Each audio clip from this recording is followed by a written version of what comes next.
How to export Google Docs to PDF. First of all, open the Google Docs app and open the document you want to export as a PDF. Next, tap the three dots menu icon in the top right corner of the screen.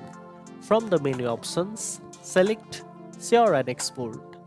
Then tap on Save As and choose PDF document.pdf from the file type options. After selecting PDF, tap OK to start exporting the document. The PDF file will load, then tap the download button at the top. It will start downloading to your preferred location. You can also easily share the PDF document by tapping the three dots at the top right corner and selecting Share.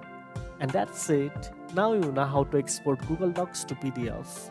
If you found this video helpful, don't forget to like, share, and subscribe for more tech tips. Thanks for watching, and I'll see you in the next one.